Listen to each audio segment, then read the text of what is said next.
Racikan Berita 1. Ya, siapa? Baik, Pak Surya. Terima kasih pimpinan DPD RI, Pak Tamzil Hidayat yang saya hormati dan Bapak sekalian. Assalamualaikum warahmatullahi wabarakatuh.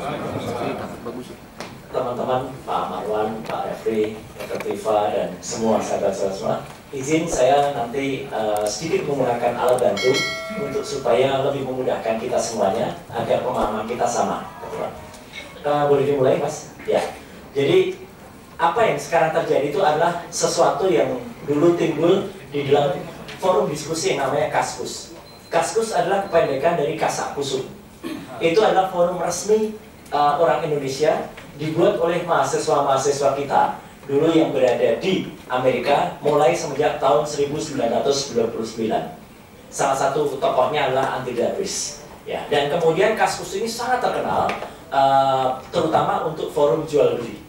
Jadi ada FCB, nama FCB. Tapi di antara itu ada forum diskusi di Kaskus, Pak Tamzil, yang kemudian semenjak tahun 2014 ini menjadi ajang pertarungan antar kelompok yang saling menyerang antara waktu itu ada pro Jokowi dan pro Pak Prabowo, ya gitu. Jadi dua hal itu yang sangat muncul.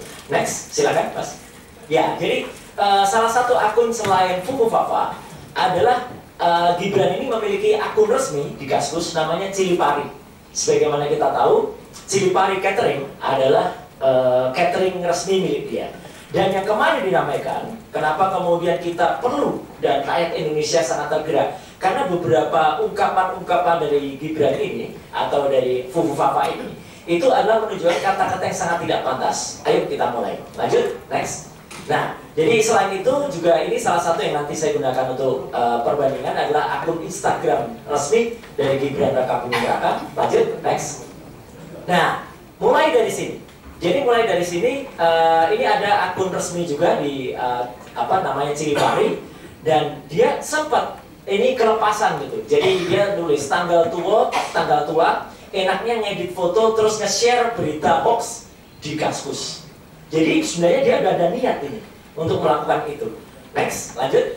Nah, kemudian di sini mulai. Jadi Kaskus itu sistemnya, kalau ada berita, maaf agak kecil tulisannya, dia bisa komentar di bawahnya. Jadi misalnya ada kena flu, Pak Prabowo Subianto batal kampanye, terus disebut di situ stroke ringan. Jadi si Fukufafa ini komentar stroke ringan. Lanjut, next.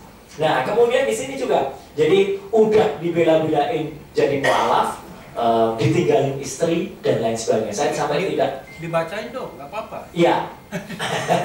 Biar jelas. Nanti sampai malam nanti yang dibaca semua. Tapi ini salah satunya bisa. Udah dibelain jadi mualaf, ditinggalin istri, putra, kemudian homo, ya, kemudian maaf ini kasar sekali. Biji tinggal satu, ya, kemudian dan lain sebagainya. Ini salah satu saja contoh cuitan atau tulisan dari Fukufafa. Ada tanggalnya, ada jamnya, semua sudah saya tulis. Lanjut, next. Nah, kemudian sampai dia juga kata-katanya kasar sekali. Elutuh asu, gitu. Dia nulis begitu. Ini asli dari Fukufafa, ditulis tanggal 12 Agustus 2015. Lanjut, next. Nah, kemudian dia juga nulis tentang festival homo. Jadi ada berita Pak Prabowo galang donasi, dia tidak ingin tersandra politik balas budi, tapi dia komentar festival homo. Homo itu untuk menyerang, maaf ini pimpinan dan semua audiens, menyerang putranya Mas Didit. Terus lanjut, next. Nah, dia juga menyerang Habibur Rahman, orang Gerindra juga diserang. Ini orang wajahnya jelek banget ya. Gitu. Lanjut, next. Nah, Prabowo sebut 99% rakyat hidup pas-pasan, tampang lu pas-pasan. Gitu. Jadi dia nyerang Pak Prabowo. Lanjut, next.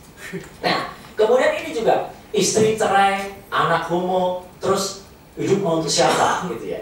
Kemudian juga kasihan capres yang anaknya fashion designer homo. Artinya dia selalu menyerang dengan hal yang sangat pribadi, ya. Gitu. Lanjut, next. Nah, agak kecil tulisannya kasihan luwak, gitu. Jadi dia sengaja menyerang. Lanjut, next. Terus ada satu ini dengan Andi Arief waktu itu ketika Mas Andi Arief itu menyampaikan soal dia mau menunjukkan putra pertama Jokowi kok menghilang, tapi dia jawab gua gak menghilang. Lanjut, next. Prabowo nilai ada banyak media Indonesia pandai acting. Dia terus nulis juga keponakan lu juga jago acting di Ranjang. Maaf ini bawahnya tidak puasa saya baca ya. Ini, ini gitu. Lanjut, next. Nah, gitu. Ini mohon maaf saya tidak tega untuk membacanya. Ya, sapi. Ya, ini pada yang ngomongin bokep ya, gitu. Muka pembantu dan lain sebagainya. Next, next. Nggak, artinya Bapak dan Ibu semua, kata-kata yang ditulis ini sangat-sangat keras dan ini kemudian ada nyindir homo, cerai sama istri, pas mau rujuk tapi nggak jadi, anaknya homo. Lanjut, next. Semua ada tanggalnya, semua ada bulannya, jamnya dan lain sebagainya. Next, yang dia sudah sampai dia buat stiker, maaf ini, Prabowo, ya. Terus next, ini juga ya dia nyerang soal apa, yang sudah ini nyerang agama sebenarnya, tapi karena tidak terlalu keras ya, tapi maksud saya ini sudah nyerang junjungan gitu ya. Jadi junjungan, unta dan lain sebagainya. Keras banget ini sebenarnya. Next. Nah ini kemudian pengamat gitu. Jelek banget bahasanya ya. Gitu pengamat alat kelamin laki-laki gitu ya. Kemudian gandeng-gandeng itu alat kelamin lagi. Jadi tulisan-tulisan dia tuh soal selalu alat kelamin, selalu kata-kata kasar, selalu, dan makanya kan kita bertanya siapa sih Fufu Fafa ini? Lanjut, next. Nah gitu, jadi gitu, terus ya, lanjut, next gitu. Jadi dia nyerang capres kalau Prabowo buta hatinya, kemudian Indonesia tidak damai, tanpa Prabowo Indonesia damai. Lanjut, next. Nah, sama dia membayangkan nih, nanti mungkin Dr. Tiffen bisa menjelaskan ya, psikiatri anak ini kacau gitu. Mau membayangkan Prabowo yang mendaki gunung Semeru, terus pas sampai puncak dia menyebarkan, terus dia turun ke bawah jadi landak ya, kok bisa jadi landak itu ya, gitu. Kemudian pas sampai di bawah dia langsung membeli jagung bakar. Jadi ini pikirannya meloncat-loncat ini, pimpinan. Lanjut, next. Nah ini banyak kata-katanya. Nanti semua bisa saya serahkan sebagai bukti ini ya, Mas Refli kita sudah kumpulkan. Lanjut, next. Saya nanti akan sampai ke analisisnya. Lanjut supaya tidak terlalu lama, karena kata-katanya ya isinya banyak sekali kan. Lanjut, next. Nah kemudian dia ini dia nulis ketika ada berita tentang Pak Prabowo belepotan tinta usai nyoblos, Pak Prabowo menunjukkan tangan. Kemudian asosiasi dia langsung kasihan Om Bowo, sudah lama cerai jadi nggak pernah celup-celup lagi. Jadi dia langsung mengasosiasikan tangan yang belepotan itu habis nyelup-nyelup sesuatu gitu. Pengertiannya, Mas Anies pastikan nikah massal ketika Mas Anies menjadi gubernur DKI, dia langsung komentar, Bowo suruh ikut. Ini kan kesal banget gitu. Lanjut, next. Nah, istri cerai, anak homo, terus mau lebaran sama siapa? Kasihan capres yang anaknya fashion designer homo. Terus, next. Terus lagi. Nah, kemudian udah dibela-belain jadi mualaf ini tadi ya, tapi saya khususkan saja. Lanjut, next. Nah, mulai kita pada analisis, Bapak dan Ibu semua. Jadi, pembicaraan tentang Fufu Fafa ini menurut John Emprit, salah satu analis yang cukup terkenal dan sering dipakai, itu adalah telah mengambil pembicaraan dari ruang publik yang cukup berat. Jadi ini tidak bisa dibiarkan. Masyarakat sudah melihat isu Fufu Fafa ini sangat-sangat ramai di permukaan kita. Lanjut, next. Dan nah ini mulai saya gabungkan. Jadi artinya Bapak dan Ibu, kita punya beberapa yang saya gunakan sebagai petunjuk. Satu adalah nama Cili Pari. Cili Pari Catering itu adalah akun resmi yang diakui oleh Gibran Rakabuming sebagai usahanya. Kedua, dia punya akun namanya RK Genarli. RK Genarli itu adalah akun dia di sosial media yang ternyata terhubung melalui Cili Pari. Kemudian secara tidak sadar dia pernah mengaku dia kehilangan password di sini. Dan ternyata dia mengeluh kehilangan password itu ada di akun Kaskus yang juga ada di akun RK Genarli, dan itu dipastikan oleh adiknya sendiri dengan akun @kaisangp atau Kaisang Pangarep yang dia memention atau menunjuk akun RK Genarli. Jadi ibaratnya begini Bapak dan Ibu, kalau dalam satu tempat ada 1, 2, 3, 4, 5 ID atau identitas, 5 ini selalu terhubung. Jadi ini yang membuktikan kalau saya mulai menunjuk kalau akun ini ada hubungannya, atau setidaknya akun ini saling berhubungan, mendekati identik bahwa mereka adalah akun yang sama. Lanjut, next. Nah, di sini makin jelas lagi. Ketika kemudian ada akun RK Genarli itu dan Cilipari, kemudian kita gunakan kalau ada akun di Kaskus, Bapak dan Ibu, kalau kita punya sesuatu, biasanya kalau kita kehilangan password, kita diminta untuk memasukkan nomor handphone atau akun untuk pemulihannya, namanya akun recovery. Akun recovery-nya ternyata Cilipari. Jadi akun Kaskus Fufufafa, akun recovery-nya adalah Cilipari atau RK Genarli. Dan yang paling menarik Bapak dan Ibu, itu pasti selalu terhubung dengan nomor handphone. Dan nomor handphone yang dimasukkan adalah plus 6289750 sekian-sekian, belakangnya 33. Setelah kita cek menggunakan software namanya Get Contact atau dia namanya Call Application atau Truecaller, muncullah nama Gibran Rakabuming Raka. Jadi itu sudah jelas yang bersangkutan, tapi karena saya dinasihati oleh Mas Refli, kalau 100% nanti kena delete gitu Mas. Jadi 99,9% pimpinan. Saya menyebut itu adalah Gibran Rakabuming Raka. Dan dia sempat mengelak. Lanjut, next. Nah, sebelum mengelak, ini sebenarnya saya buka saja. Ya ini kami juga. Ada Anonymous, ada teman-teman di itu, kemudian kita semua bergerak bersama-sama, kita ungkap data lengkapnya, akun Fufufafa itu siapa. Lanjut, next. Nah, lanjut aja, itu terlalu panjang. Next. Nah, yang menarik, ketika dia menolak, kalau itu bahasa dia, Bapak dan Ibu, di akun resmi dia Cilipari Catering, jadi ini bukan Fufufafa, Cilipari Catering, dia pun nulis dengan bahasa seperti di Fufufafa. Kemeripik Pak, jadi dia mengiklankan keripiknya milik adiknya, bukan tem. Itu adalah alat wanita. Dia lupa kalau dia nulisnya itu di Cilipari. Harusnya dia nulis ini biasanya di Fufufafa gitu. Tapi dia lupa. Ya, namanya orang kan kadang-kadang lupa nulisnya lagi di mana. Bahasanya, ini bahasanya Fufufafa. Nah, dari bahasa yang ini, itu sudah identik orangnya. Lanjut, next. Nah, kemudian kita bisa cek dari data-data yang LHKPN dia, itu kita cek juga, benarkah nomor handphone itu adalah nomor handphone dia. Muncul di sini, lanjut, next, lanjut lagi. Nah, yang paling menarik, lanjut, di sini Bapak dan Ibu, lanjut lagi. Data lengkap akun Fufufafa sudah kita spill, dan yang menarik lagi, dia sempat mengelak bahwa itu bukan handphone dia, tapi ternyata, next. Nah, di sini dia juga muncul di akun yang lain, ini lebih keras lagi, namanya di Formspring. Jadi beda dengan Kaskus, dia ada juga di Formspring. Bahasanya juga kasar juga, bahasanya juga seputar alat kelamin, penistaan terhadap orang dan wanita. Lanjut, next. Nah, ini adalah data diri dari kalau nomor handphone itu dimasukkan, maka ini adalah muncul Gibran Rakabuming Raka. Yang menarik juga di situ, next, di atas itu ada Syahrini, ya. Tapi bukan Syahrini artis itu. Jadi ini mohon maaf, ini supaya teman-teman tahu saja, ya. Orang ini memiliki, anak ini memiliki obsesi tertentu terhadap Syahrini. Dan menurut informasi yang harus dibuktikan lagi, dia memang terobsesi ingin melakukan booking terhadap Syahrini.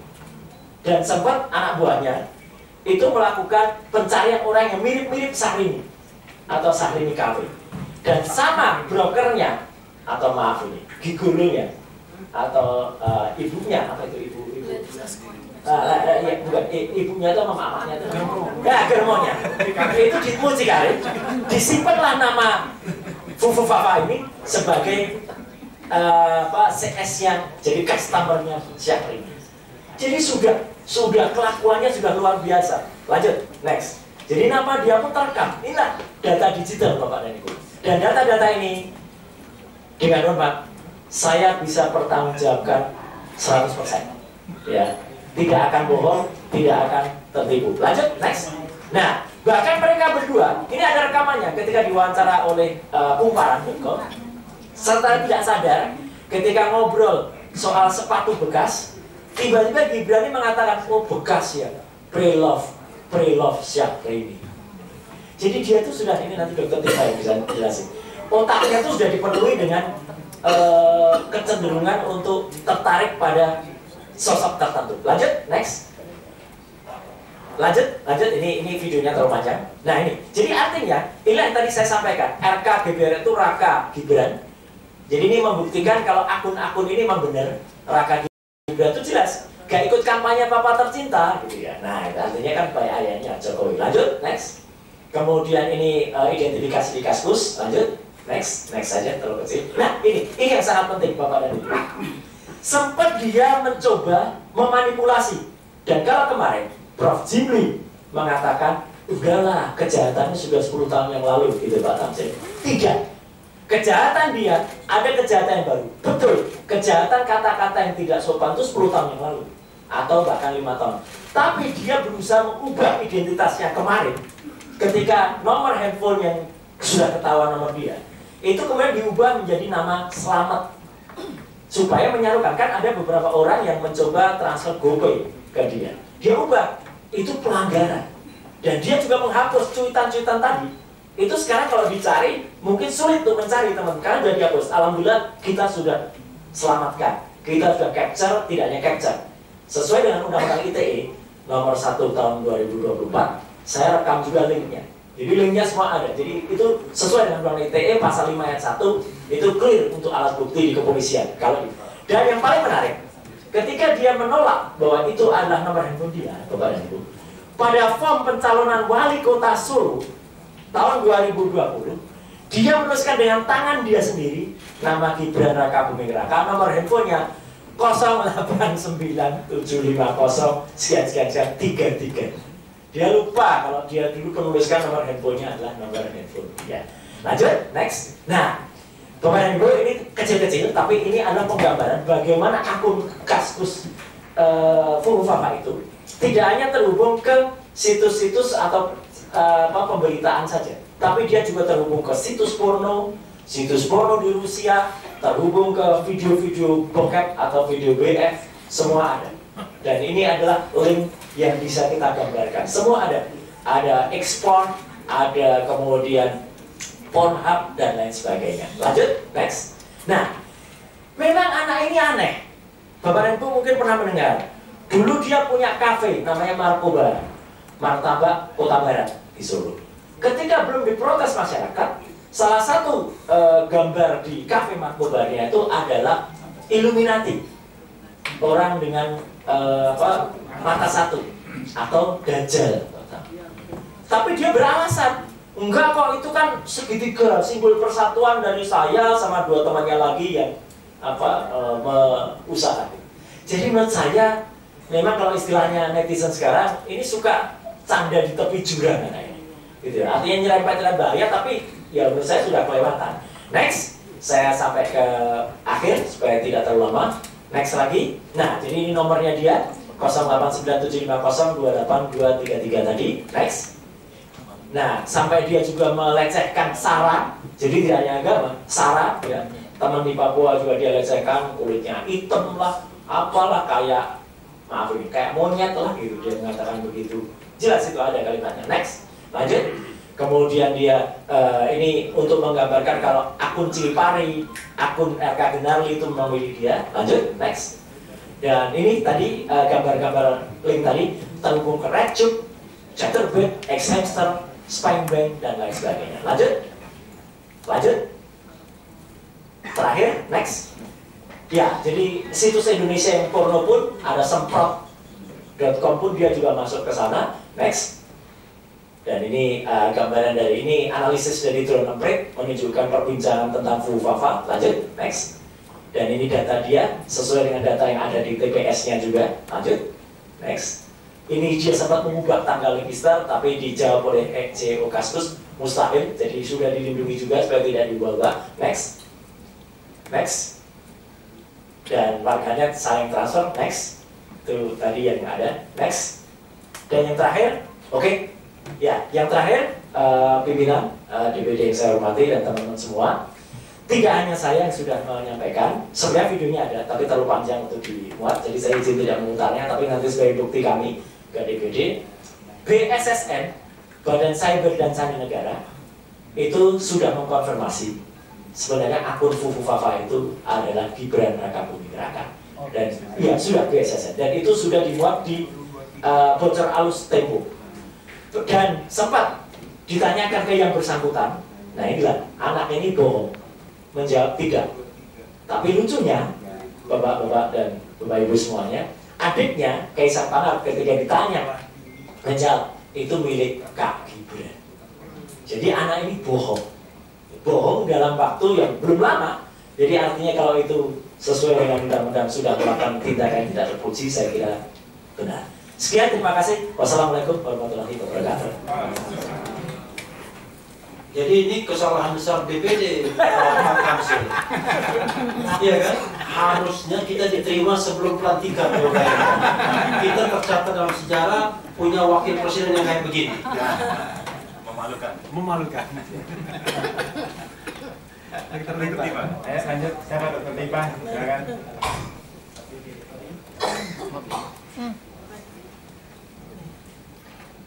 Izin pimpinan, filenya di copy ke komputer sini.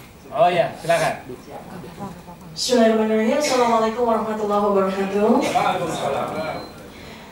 Bapak Ketua Pimpinan yang saya hormati, beserta jajaran, beserta Bapak dan Ibu sekalian yang hadir, saya Dr. Tifa dipercaya untuk memberikan penjelasan dari aspek kedokteran klinis, ya, sebagaimana kompetensi yang saya kuasai. Ini saya melakukan disclaimer dulu. Saya adalah dokter lulusan Fakultas Kedokteran Universitas Gadjah Mada, dan untuk kompetensi yang terkait dengan FUFU-FAFA ini, Behavioral Neuroscience, adalah kompetensi saya peroleh dari program doktor yang saya tempuh di Universitas Indonesia. Artinya saya dokter yang cukup memiliki kompetensi untuk menyampaikan beberapa hal yang ingin saya sampaikan pada forum yang terhormat ini. Saya di sini tidak dalam kapasitas untuk menyatakan apakah pemilik akun FUFU-FAFA ini adalah Gibran Rakabuming Raka yang sekarang menjadi wakil presiden terpilih. Saya hanya menyoroti dari aspek klinis apa yang saya temukan dari yang saya lakukan riset, saya lakukan analisis terhadap cuitan-cuitan dia di dalam akun FUFU-FAFA yang mengindikasikan, yang saya lakukan assessment bahwa pemilik akun ini memang mengalami problematika dari sisi psikiatri, dan itu jelas terlihat dari serangkaian cuitan-cuitannya yang konsisten. Artinya kalau sebuah gejala klinis itu dilakukan secara konsisten, maka kita patut melakukan assessment. Artinya tersangka, kalau dalam bahasa kedokteran klinis adalah suspected. Kita belum bisa menegakkan diagnosis, karena menegakkan diagnosis psikiatri itu membutuhkan waktu yang lama. Pengamatan, observasi, wawancara, itu dilakukan berbulan-bulan untuk bisa menegakkan diagnosis apakah seseorang itu tegak diagnosis sebagai penderita gangguan jiwa atau tidak. Jadi kalau ada orang bertanya kepada saya, mengapa seandainya pemilik akun FUFU-FAFA ini adalah memang Gibran Rakabuming Raka, mengapa lolos tes kesehatan pada saat dicalonkan sebagai cawapres waktu itu? Maka jawaban saya di sini adalah tidak mungkin sebuah diagnosis tegak atas gangguan jiwa dilakukan pada saat waktu yang amat sangat singkat ketika yang bersangkutan itu menjalani pemeriksaan kesehatan di rumah sakit yang ditunjuk. Karena pada waktu itu saya yakin bahwa alat yang dilakukan untuk melakukan penilaian kesehatan termasuk kesehatan jiwa itu tidak cukup signifikan untuk melakukan penegakan diagnosis apakah yang bersangkutan mengalami gangguan kejiwaan atau tidak. Nah, karena itu maka saya di sini sampaikan beberapa indikasi saja, ya, artinya beberapa indikator dari cuitan-cuitan FUFU-FAFA ini yang saya yakin bahwa teman-teman sejawat psikiatri, seandainya mereka diberikan kesempatan untuk melakukan assessment, observasi, dan ini sangat mungkin dilakukan. Tidak perlu harus kita bertemu dengan yang bersangkutan dan wawancara, tapi kita melakukan sebuah analisis terhadap tulisan-tulisan seseorang. Itu kita bisa membuat sebuah indikator-indikator bahwa yang bersangkutan ini kita bisa teruskan kita bisa jalankan untuk melakukan pemeriksaan kejiwaan secara lebih lanjut. Saya berikan contoh 2 saja untuk pengetahuan kepada bapak-bapak dan kepada kita semua. Ada 2 yang jelas ini menunjukkan adalah sebuah gangguan jiwa tipe ya, schizophrenia, tipe schizophrenia ya. Jadi ada satu yang dia cuitkan, yang dia tuliskan, dan ini menarik karena ada waktu-waktu tertentu ya, ketika seseorang itu mengalami gangguan hormonal yang berkaitan dengan psikiatri. Jadi dia menulis tanggal 21 Juni 2014 pukul 23.51. Penderita gangguan jiwa itu susah tidur dan dia mengalami sebuah peningkatan ekskalasi hormonal pada saat justru tengah malam. Jadi aktif-aktifnya itu tengah malam gitu, ya. Nah, dia menulis di sini. Saya lagi membayangkan Prabowo mendaki Semeru. Ya, ini saya buat sebuah analisisnya ya untuk contoh. Jadi terus pas nyampe di puncak dia mengibarkan bendera merah putih. Nah, ini saja sudah menunjukkan inkoherensi, flight of idea yang sangat khas pada penderita schizophrenia. Kemudian dia berteriak, titik kembalilah ke pelukanku, itu flight of idea lagi. Jadi dia membayangkan karena dari konsistensi cuitan-cuitan dia sangat menghina Pak Prabowo ini sebagai seorang duda, cerai, ya. Itu dia terobsesi dengan hal tersebut. Bagi dia, posisi Pak Prabowo duda dan cerai itu adalah sesuatu yang hina. Karena itu dia terus-menerus secara konsisten dia tampilkan itu dalam cuitan-cuitannya. Padahal itu adalah sebuah penderitaan, adalah sebuah misery gitu ya. Bagi orang yang normal, kalau kita melihat ada sebuah kasus perceraian, kemudian seseorang yang tidak memiliki pasangan, itu sesuatu misery, menderita. Tapi bagi Fufu Fafa yang memang terindikasi abnormalitas kejiwaannya, itu dianggap itu sebagai sesuatu yang lucu, layak untuk dihina dan sebagainya. Dan terus habis itu dia menggelinding ke bawah seperti seekor landak. Jadi dia menganggap sosok yang bernama Prabowo ini seperti binatang yang dari gunung dia menggelinding seperti landak. Pas sampai di bawah, dia langsung membeli jagung bakar. Flight of idea lagi. Ketika dia sedang membayangkan gunung, dia membayangkan Prabowo menggelinding dengan lucu, lalu kemudian dia langsung flight of idea, ingat bahwa di puncak itu ada orang jualan jagung bakar. Jadi dari Semeru dia ke puncak, seperti itu ya.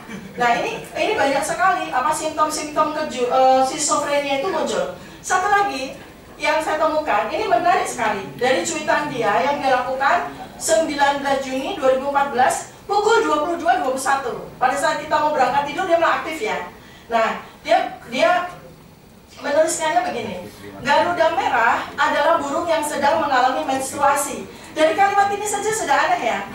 Garuda merah itu berarti dia sedang mengimajinasikan logo dari suatu partai tertentu. Garuda merah, ya. Burung yang sedang menstruasi, kok bisa menstruasi? Flight of idea-nya dia itu mendisosiasikan merah dengan menstruasi. Kan ini aneh ya. Garuda merah, burung sedang menstruasi. Segera beli pembalut biar nggak bocor.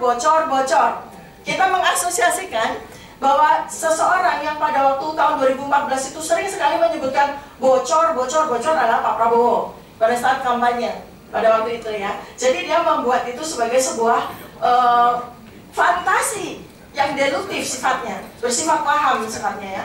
Tapi kalau beli pembalut jangan di malam hari, ntar bisa diculik kampret. Nah kita kan ingat ya waktu itu ya, kampret, kadrun dan sebagainya kan. Terus yang lucu, oh nasibku, saya tidak tahu apa itu TPID. Tiba-tiba dia ke TPID, coba tanya atasan saya, ya kan. Langsung di kalimat berikutnya, kuda-kudaku yang lucu, oh Fadlizonku yang makin bulat. Nah tiba-tiba dia ingat sama Pak Fadlizon. Terus kalimat berikutnya lagi, buku adalah jendela dunia, tabloid obor rakyat adalah apa ya? Nah bingung dia. Nah terus saya pengen, tiba-tiba lagi di dalam kalimat berikutnya, saya pengen belusukan ke pasar, tapi kuda saya nggak boleh ikut. Tiba-tiba dari buku, dari Fadlizon yang bulat, tiba-tiba buku, belusukan ke pasar, tapi kuda saya nggak boleh ikut. Dia mengasosiasikan lagi dengan Prabowo yang menyukai kuda, ya kan? Terus besok ya debat cawapres aja kan, ya udah saya tidur di rumah aja. Kalimat berikutnya, bingung mau ngirim cendol ke siapa, kirim ke saya saja. Coba dari satu paragraf aja jelas menunjukkan sebuah kompleksitas kejiwaan yang ini kalau kita baca ribuan kalimat-kalimat yang dia cuitkan, kurang lebih 5.000 ya, yang sudah dihapus ada 2.100, kita akan jelas bisa melakukan penegakan diagnosis seseorang ini menderita skizofrenia jelas. Kalau perlu dikirim ke rumah sakitnya ayahandanya Pak Roy Suryo, Rumah Sakit Jiwa Puri Nirmala, karena saya yakin bahwa ini akan tegak diagnosis. Nah, saya ingin menyampaikan bahwa tidak hanya soal perbuatan tercela, karena perbuatan tercela secara undang-undang itu layak sekali untuk menjadi pasal pemakzulan. Tetapi buat saya adalah yang lebih mengkhawatirkan lagi, yang lebih bahaya lagi adalah apabila seseorang tersebut memiliki sebuah jabatan yang amat sangat penting bagi kelangsungan dari negara, bangsa, dan keselamatan dari seluruh rakyat Indonesia. Bagaimana mungkin seseorang yang jelas menunjukkan ada indikasi-indikasi mengalami gangguan kejiwaan seperti ini dipercaya untuk membuat kebijakan-kebijakan yang berkaitan dengan keselamatan seluruh bangsa dan negara ini. Demikian Bapak Pimpinan dan Bapak Ibu sekalian, mudah-mudahan bisa menjadi insight. Sebab saya juga tidak mau terlalu panjang, mungkin Bapak dan Ibu akan ada yang ingin bisa disampaikan. Terima kasih. Billahi taufiq wal hidayah. Assalamualaikum warahmatullahi wabarakatuh. Waalaikumsalam. Terima kasih Dr. Tifa. Yang lain? Oh ya, silakan. Ada yang terlewat tadi dari Mas Roy. Silakan. Ya, izin tadi topiknya lain pimpinan. Jadi saya diingatkan tadi Dr. Tifa lebih ke soal kesehatan. Saya menambahkan bahwa syarat minimal untuk menjadi seorang calon wakil presiden waktu masih calon adalah setidaknya dia lulus SMA. Nah, saya dan Dr. Rifa itu sudah sering melakukan penelitian dan kemudian kita publish melalui Twitter atau sosmed bahwa yang bersangkutan itu pernah memang sekolah 2 tahun, hanya 2 tahun saja di sekolah Santo Yosef di Solo. Padahal waktu dia sekolah SMA 2 tahun itu ayahnya Pak Joko Widodo itu masih wali kota Solo. Berarti sebenarnya masih memiliki kekuasaan untuk sebenarnya mudah untuk. Tapi tidak, dia hanya menjalani sekolah selama 2 tahun. Setelah itu dia pindah ke salah satu high school konon di Singapura. Saya sebut konon karena di Singapura dia meneruskan SMA itu 3 tahun lagi pimpinan. Jadi artinya kalau dijumlah SMA-nya 5 tahun. Kenapa harus sampai 3 tahun lagi di Singapura? Apa yang terjadi? Sudah itu mendadak dalam situs wali kota Solo, pemerintah kota Solo, tertulis dia menyelesaikan pendidikan di University of Bradford. Padahal tidak ada University of Bradford di Singapura. Adanya MIDS. Dan MIDS di Singapura itu ternyata sudah tidak ada hubungan lagi dengan University of Bradford. Dan masih tercatat di situs wali kota Solo. Sampai sekarang masih ada. Dia tercatat kemudian melanjutkan studi ke UTS, University Technology of Sydney di Australia. Hanya setahun. Aneh. S2 hanya setahun. Ternyata setahun itu setelah dicek, itu hanya melakukan pendidikan matrikulasi. Tidak masuk university. Jadi dia tidak pernah lulus. Bahkan Dignas, Dikdikbud waktu itu mengeluarkan ijazah penyetaraan yang di surat keterangan yang ada di Australia itu ternyata pimpinan itu hanya setara SMK, turun lagi malah sebenarnya. Jadi sebenarnya kalau dari sisi soal pendidikannya si wakil presiden sekarang ini memang sangat bermasalah. Maka pimpinan dan Bapak Ibu semua, saya tidak ada khawatir ya sekarang, tidak hanya 99%. Ya di depan DPD saya menyatakan kalau Bang Fufu Fafa ini, nah ini saya pakai kaos Fufu Fafa nih. Wajahnya jelas ini. Ini kaos lain lagi nih dengan yang kemarin. Kesana dong, kesana. Lain. Lain kan? Wajahnya jelas nih. Jadi kemarin Kurban Mulyono, Adib Fufu Fafa. Nah, ini Fufu Fafanya langsung. Jadi mohon tindakan jelas dan tegas dari wakil kami di Dewan Perwakilan Daerah. Terima kasih.